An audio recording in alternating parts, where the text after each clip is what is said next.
Hello and welcome to the Integrity Sports Podcast, powered by Harper's Tree and Stump Removal. If you have any tree trimming, tree removal, or stump removal needs, our friends at Harper's Tree and Stump Removal have you covered. In addition to their tree work, they also haul rock and sand. They can do driveway work and can now do horizontal grindings of large wood debris piles. Give Keith a call at 229-314-2048 or at 229-938-2412. Harper's Tree and Stump Removal is the premier sponsor of the Integrity Sports Podcast.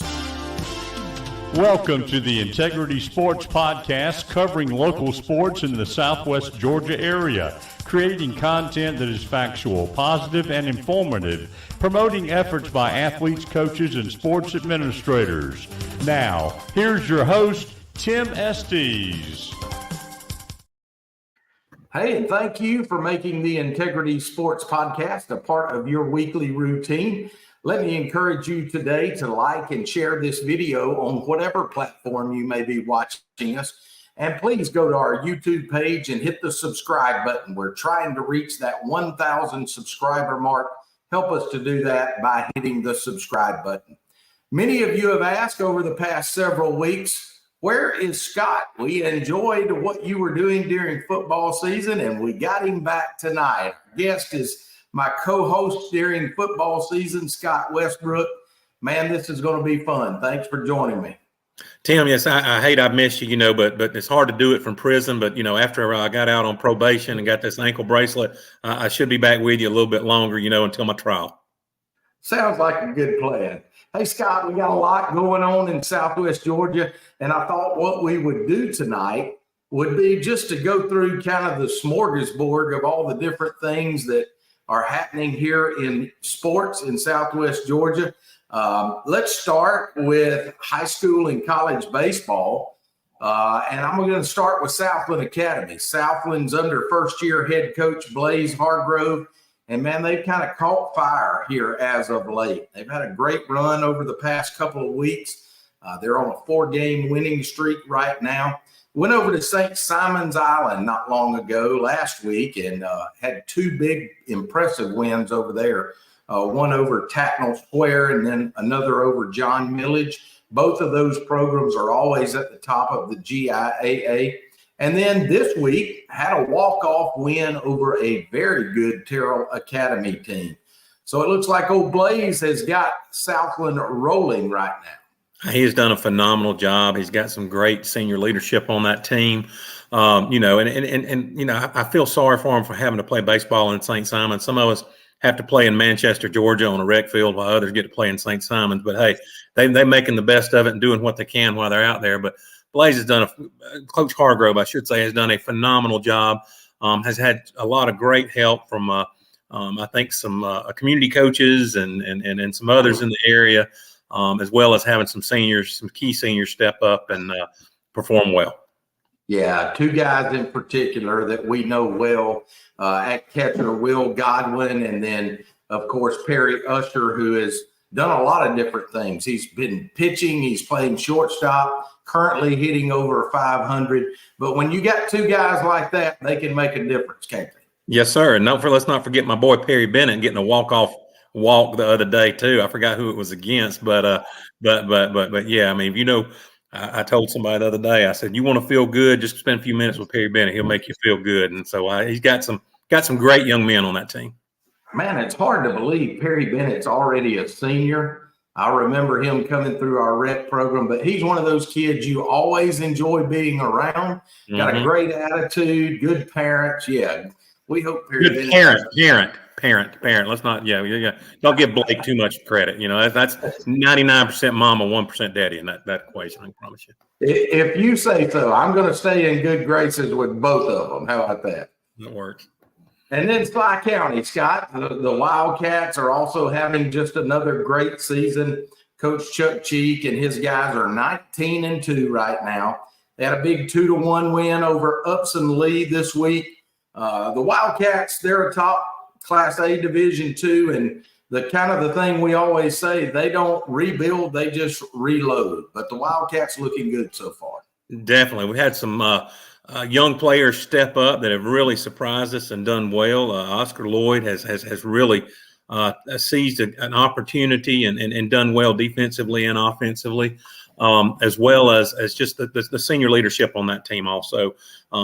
Chuck and with the coaches, Coach Cheat and Coach Rooks and Coach Dupree and Coach Sellers, they just are a great team working together. I'm going to miss them as a team working together because they've had a lot of success and all, but Slides stumped their toes a couple of times, but both times were against teams in higher divisions. Worth County, we split a series with them and then lost to Lee County on their soon-to-be domed-in stadium down there, I believe. But other than that, I mean, they won the games that they're supposed to and won some that they've like especially against Upson Lee. They're in a higher division. They've got a D1 pitcher toeing the rubber pretty regular, so they've got some good talent. So tomorrow night we got a big game against Taylor County.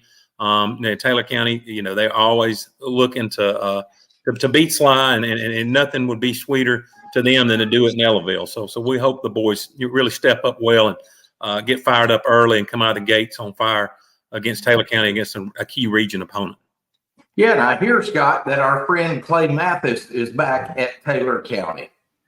Clay, I have always said, I really like Clay as a coach. He's got unbelievable potential, and he is seizing every moment of it. The Taylor County team is performing a lot better than, and I can say a lot better than I thought they would this year, but a lot better than 99% of the folks out there if they're being realistic, because they've only got a very small pool of seniors, so he's relying a lot on the younger guys. And if you look at their lineup and you look and see, he's playing a lot of freshmen in key positions.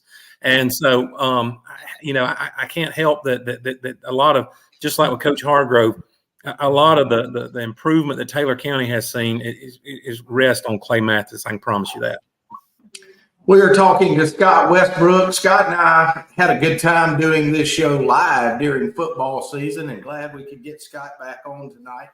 Our show is brought to you each week also in part by Marty McDonald State Farm Insurance Agency, located at 925 Martin Luther King Jr. Boulevard in Americus. You can reach them at area code 229-928-3686, or drop by and see Marty, Mary Lynn, or any of their fine staff and let them discuss your insurance needs. They can even do the famous discount double check to ensure that you're receiving all of the savings that are available to you. Thanks to Marty McDonald State Farm for sponsoring this segment of the Integrity Sports Podcast. And like a good neighbor, State Farm is there. Scott, that's kind of the two high school teams that we've talked about that are doing real well this year, but certainly don't want to leave out Coach Josh McDonald and the Georgia Southwestern State University Hurricanes. They're currently 27-12 as they head into their weekend Peach Belt series with Columbus State this weekend. And it's just amazing to see the job that Coach McDonald has done with this Hurricane baseball program. Hey, and once again, that it all points back to him. He has he has pretty much turned around an aircraft carrier in a Lake Blackshear marina is what he's done. He's it's slow and steady and has done it with, he didn't come in and try to fix everything overnight. He's replaced key players and key positions. He's amazing. Some of the younger players that he picked up a few years ago are really doing great now. He's utilizing the transfer portal as well as anybody I've ever seen done in baseball. And you can sit there and look at these graphs, these teams, how they do, and there's been a steady increase ever since he's come on board. Now, the first couple of years I know were tough for him, and Coach McDonald is a man of few words, but I enjoy talking to him, enjoy being around him, and he has those, I say boys, those young men, he has their attention when he talks to them and coaches them, and you can see it from the field, and you can see it from the win-loss record. You can see what he's done to breed success in that program. Yeah, and you don't even have to look at the record. Just look at results. A team that had very rarely competed in the Peach Belt and now is competing every year and winning the Peach Belt Conference at times. So, Want to say congratulations to Coach Josh McDonald and Georgia Southwestern, and we hope they continue to have a great season. Scott, other than baseball, we do have some things that have been happening in our area, and I just kind of want to slide through these a little bit and get your feelings on them. One of those was big news with Georgia Southwestern's women's basketball program. After winning the regular season Peach Belt Conference Championship, they hosted the Peach Belt tournament and were able to win it here at home. They went to the Southeast Regional, won it. And that was very impressive over some extremely good teams, and then made it to the Elite Eight, which if you don't follow Division II, just like the Final Four that you watch on television in Division I, they have really the Elite Eight in Division II, and that's kind of the final straw. And we made it there for the first time in school history. Coach Hannah Hayden did a phenomenal job with those ladies, and by her work was rewarded and got a D1 offer over at Georgia Southern. So Hannah's heading over to Georgia Southern, but it was a fun basketball season watching those ladies. You know, it's bittersweet, especially when we have such a great season and then lose somebody like Coach Hayden. You know, she has done a phenomenal job. Now, she inherited a pretty good program too. I mean, when she inherited it, it was good, but she's made it great. She made it great this year. She took it farther than it went the previous year, and she should be rewarded. I mean, she is. I think we're going to see her on a big time stage one day. I think we're going to really see her at some of the premier programs, the Stanfords, the Tennessees, she's, you know, I think she is on a lot of people's radar, whether she realizes it or not. Now she's going to be at Georgia Southern. You know, my in-laws have always been Georgia Southern boosters. My sister-in-law played basketball and softball at Georgia Southern and is still involved in the program. And she was genuinely excited when I was talking to her about, you know, Coach Hannah Hayden, when she was coming there, and I said, look, what you're getting is this. And I told him, I said, you know, she's no nonsense. She's intense, but her players love playing for her. And you know, you have to, when you're at a place like Georgia Southwestern, we have to ask ourselves, do we want to get coaches like her that are on their way up? Yes, definitely. Do we want people that, I mean, we can't, we got to be honest with ourselves and know that a coach of her caliber is going to go to a larger program. What we want and what we should want as fans is somebody who's going to take a program, and when they leave, it's better than when they got there. We can say the same with Coach Weaver. I mean, Dr. Weaver, you know, I hate we're losing him, but he has really done a phenomenal job. It's one of those things you hate to see him go, but hey, if we were in his shoes, we would do the exact same thing. And same, you know, Coach Hayden's Georgia Southern's opportunity. I think she's going to do a phenomenal job. You know, she'll be there, and she's already got her feet wet in the recruiting in this area. But one thing, my sister-in-law was who by the way was a coach at Georgia Southern before she decided to become an orthopedic PA. One thing she said is the fact that she's from the Midwest and has all those JUCO connections in that part of the country. That's huge. You don't see a lot of coaches, you know, that come to Georgia Southern that not only used to coach, you know, have recruited in the South like she has this year. She's also got those connections in the Midwest. So she's going to do well at Georgia Southern too, I think. I couldn't agree more. And you brought up something we haven't talked about previously, but I want to dive into this. Dr. Neil Weaver and his wife, Christy, have done a phenomenal job building Georgia Southwestern. They are tremendous supporters of athletics. And I saw recently in our local paper and online where they've been really involved in the redesign of the Griffin Bell Golf and Conference Center. And this week they put out the renderings of the new building with Dr. Weaver and Christy and several dignitaries there. The one opportunity I got to talk to Dr. Weaver toward the end of basketball season, right after he accepted the job, Scott, I was kind of patting him on the back, just telling him how much I appreciated what he had done here. And I said, what are you going to miss? What is something you would come back for? And he said, well, I can assure you when that golf center reopens, Christy and I want to come back and be a part of that because we have put our heart and soul into that. So, you know, not only the academic side and the athletic side, but also on construction projects like this. Well, and the thing is, I think Dr. Weaver's a big picture guy. He's not he's not somebody that, hey, let's just do this and patch this and, maybe it'll work out.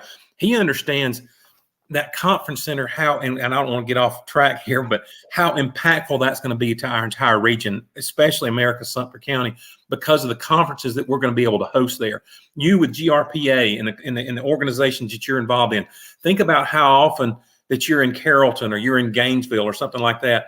If all of a sudden Americas could start getting some of those, you've got people in hotels, you got people buying gas, you got people in restaurants, you got people that are exposed to Georgia Southwestern who without some key marketing, a lot of people in North Georgia or in the metropolitan Atlanta area may not know of Georgia Southwestern.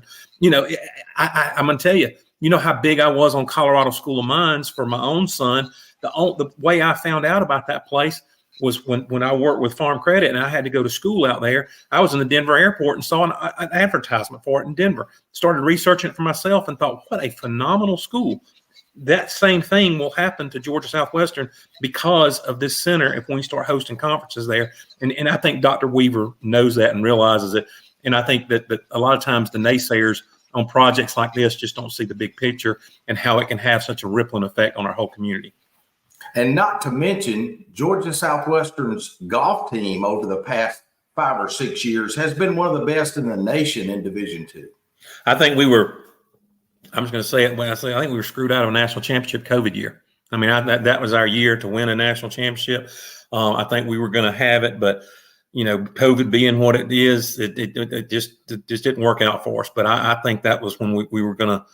We had just a phenomenal team. They were red hot, and this all of a sudden COVID hit, and what happened with so many other athletic events. But yeah, we were definitely a casualty of the COVID year, our golf program. But they haven't slowed down. They're doing phenomenal. They're continue to be solid and increase and expand each year. One of the people that's a large supporter of Georgia Southwestern is also one of our sponsors. That's Will Peterson with One Digital Solutions. They are a steward of business growth and personal development. Their insurance, financial, and HR platforms provide you with a personalized, tech-enabled solution for a contemporary work-life experience. One Digital resolves real problems for your business and for your employees by fusing together customized solutions that address employee benefits, HR matters, and financial services. It's really everything all in one. It's One Digital Solutions. Call Will Peterson at 229-347-6289. Thanks to One Digital Solutions for sponsoring this segment of the Integrity Sports Podcast. So we've talked a little baseball, a little golf, a little women's basketball. Scott, another thing going this time of year, a lot of the colleges and universities are involved in spring football. Just got a chance to hear a good report on former Sly County Wildcat Zacchaeus Walker, who is a fifth-year senior over at Auburn University. He had a phenomenal spring, had a great spring game with a couple of individual tackles. And as a fifth-year senior, he's finally going to be expected to be one of those guys that is a key cog in the wheel up front for the Auburn Tigers.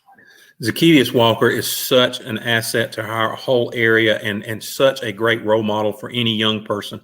He has persevered. He's worked hard. He's going to get that Auburn degree, but he's also going to get a lot of playing time, I think, this year because of his perseverance and because of his attitude and his work ethic, because he's hung in there. These people like Zacchaeus Walker, when they go to somewhere like Auburn, a lot of us may not be as vocal as some others, but there's a lot of us that are in the whole community that follow him and want him to do remarkably well. We are rooting for him. We may not be shaking the orange and blue pom-poms on the stands, and we may not be commenting on the Auburn message boards and all that, but we're still rooting for him and hoping and praying for him that he has his breakout year that I think is coming this year. And then, Scott, we've got several local high school kids that are seniors that have already signed with certain colleges, and definitely want to mention your son, Carson Westbrook, who has signed out at the university, or will be signing soon to play out at the University of Colorado for Coach Deion Sanders, Coach Prime. We're looking forward to following him. I know guys like Jay Kanazawa and Wyatt Halstead. Both of those young men have signed with Berry College up in Rome, Georgia. KB Aldridge, who is a really good athlete for the Wildcats, going to be playing over at Reinhardt University. Man, it's going to be a lot of fun to watch these guys next season. You know, what a great opportunity for these young men to be playing at the next level and get the opportunity to get exposed to that. A lot of people, you know, may not be aware of you know, in South Georgia, be aware of Berry. I mean, they've heard of it, but they've never been there. That is one of the most beautiful campuses in the state of Georgia. I mean, in the nation, really. And I think it's the largest campus in the nation. You can just drive and drive and drive for miles, and you won't get off that campus. There are deer walking everywhere. A lot of the architecture looks a lot like Duke University, and their facilities are phenomenal for a D3 school. They've got just everything's brand new and looks great and all. Same with Reinhardt. Reinhardt has started a program. We know Andrew has started Andrew has also started a football program. But look at this. Look at how many of our kids are getting opportunity, and that goes back to Coach Darren Alford, Scott Burgess, and so many other coaches that have had such a key impact on these young men, and have sat there and worked behind the scenes to contact these college coaches, take their calls when they call them, respond, and be honest. I think Coach Burgess, Coach Alford, I think they both. When college recruiters and college coaches call, they know that they'll tell them the truth. They know, hey, yeah, this kid could play at this level, or this kid may not be able to play at this level, or this right here, or whatever, you know. And you know, they get those reputations with those coaches that relay that and tell them. Carson is going as a PWO, which is, you know, preferred walk on, gives you a spot on the team, doesn't have any athletic scholarship money, but will contact you for some academic scholarship money. You know, it's this very small percentage of preferred walk-ons that end up being the Stetson Bennett's of the world.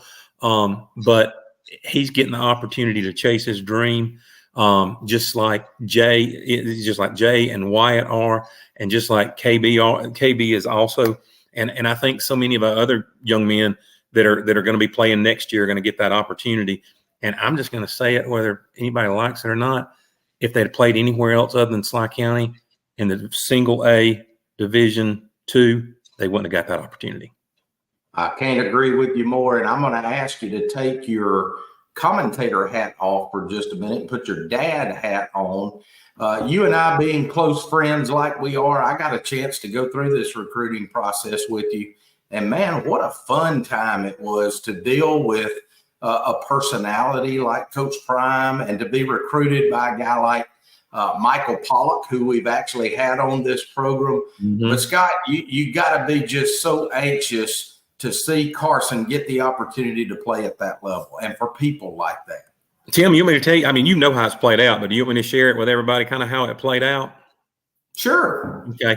You know, I really wanted him at Colorado School of Mines. That's where I wanted him. I liked their academic. I mean, like I've always said to people, it's a Georgia Tech education, and it's Division II football where I think Carson, I mean, I'm being as objective as I can, I think he would do well at that level. I think he would, you know, and a lot of people, a lot of coaches, you know, told him that, and, you know, and so it's a top tier Division II program. Well, I can remember us sitting in the Denver airport and getting ready to leave. And I was, you know, talking about it. He said, Daddy, I just don't know that I'll be happy. I don't know. I feel like I want to try the, you know, Division I level. And I'll tell you where a lot of that comes from. Carson played in a game that was the Elite Classic, Georgia Elite Classic game, where a lot of, it's like an all-star game they play in Rome. And he faced off against a lot of SEC commits, and he held his own. And Coach Peerless Price was his coach there. And former Tennessee player, right? Let me tell you something. That I will be forever indebted to that man for what he did for my son. He told him, he said, you've got the ability and potential to play with these same guys that are going to the SEC, you know. So Carson believed that, and he took it, and he took it to heart. And he and Coach Price have talked several times since then. Well, So he had decided he was going to walk on at Georgia. That was our plan. We decided that coincidentally at the Denver airport. That's what we decided. So Jay and Wyatt and KB all had their signing day, and Carson was just he talked to some of the Georgia coaches. They couldn't give him a PWO because they were, loaded to the gills with players, but they could allow him for a walk-on. And they said he could work out in the summer and come up there, and if a spot opens up, and they'd give him the opportunity, and that's all we wanted. Okay. Well, Coach Kelly, about 2 weeks after signing day, Coach Kelly left UCLA and went to Ohio State as a coordinator.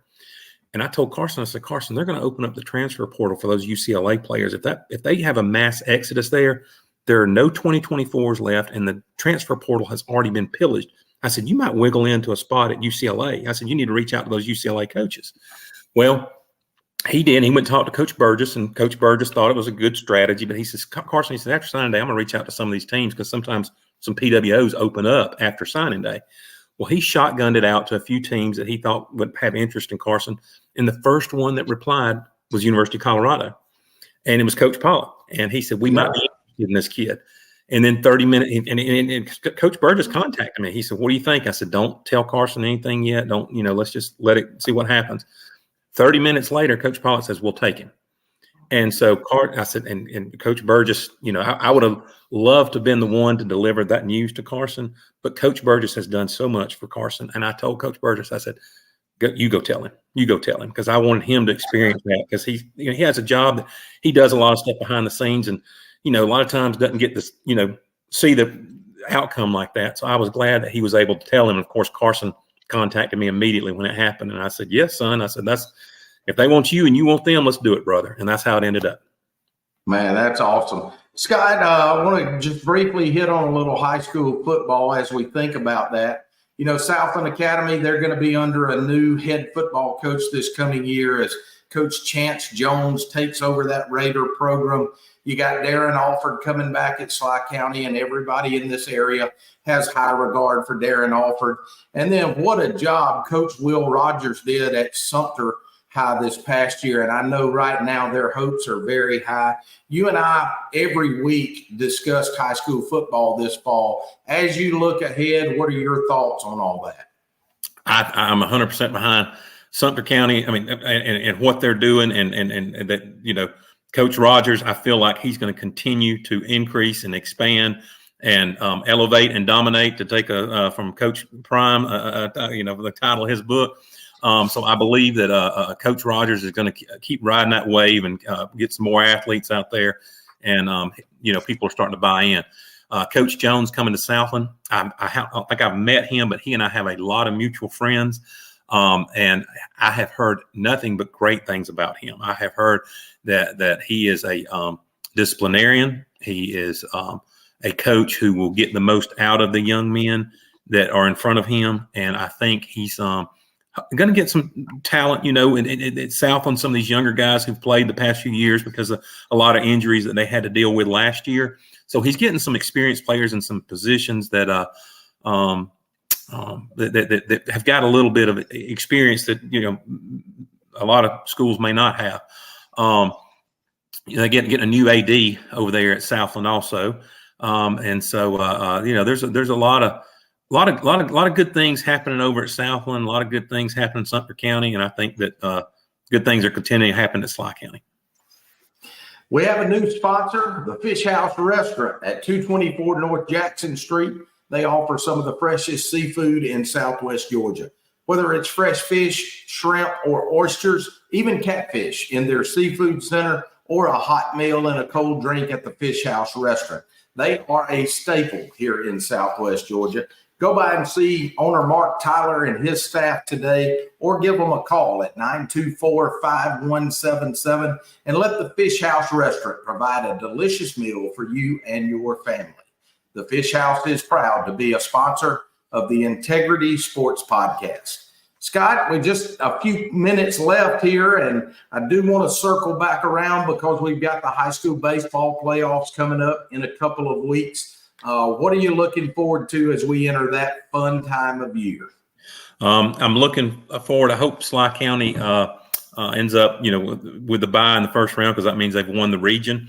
I'm hoping that I was talking to a parent the other night, and he said, the thing about it is, and what we learned through the football playoffs, a lot of it is when you peak. When are you going to peak? And if these teams start peaking now, our local teams start peaking now, that's very beneficial in going into the playoffs. You can sit there like, with Sly County in football last year, when we were going through our stretch of beating Macon County and Early County and all, I don't believe there were many teams in the state of Georgia that could beat us. We were that strong.